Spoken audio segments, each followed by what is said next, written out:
Good morning, and thank you for joining my colleagues and I in this important debate. Before we begin, I'd like to introduce myself. I'm Mary Ann Bunce-Houston, and my colleagues, Marty Martinez, Michelle Newell, and LaWanda Wesley. Today, we will be debating the value of high school graduates obtaining a four-year degree versus vocational, work-based training, or simply entering the workforce after high school graduation. We live in a time of economic upheaval in this country, as well as around the world. We are on the edge of coming out of a recession, but the economic healing is constrained by the continued economic distress around the world. Homelessness, home foreclosures, joblessness, and healthcare constraints continue to plague the well-being of our population. These are not times for quick fixes. These are the times to have well thought out economic strategies for success. Vocational, work-based training, or simply entering the workforce after high school graduation can provide short-term gains, assuming that these individuals can actually find jobs. My colleagues and I each have four-year college degrees.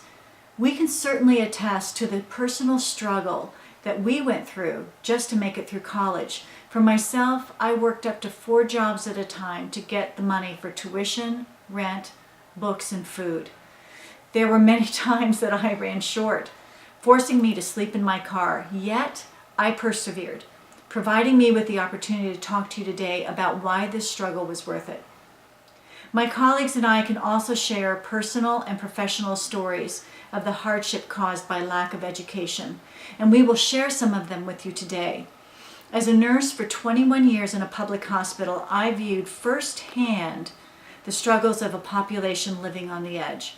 Many high school graduates and individuals with job-based training have jobs without health benefits. In addition, they are faced with low wages in which they can barely support their basic needs of food and shelter, let alone health care. Many have unstable jobs in which they are constantly in and out of work. They come into the public hospital for care, worried about the ramifications of any illness. Am I going to miss work? Am I going to have to take a full day off? Am I not going to have enough money for rent? Those stories and their faces are with me, and they'll stay with me.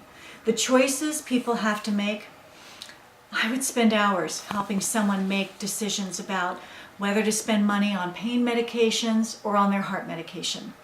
How little insulin can they get by with in order to make the prescription last long enough? Only having enough money to purchase dressings once a day or maybe every other day, and sometimes trying to get by with not even changing the dressing, and then facing the hard fact that their wounds weren't healing. Unable to purchase the healthy foods we recommend because junk food is cheaper, but it fills them up. So many things that they face.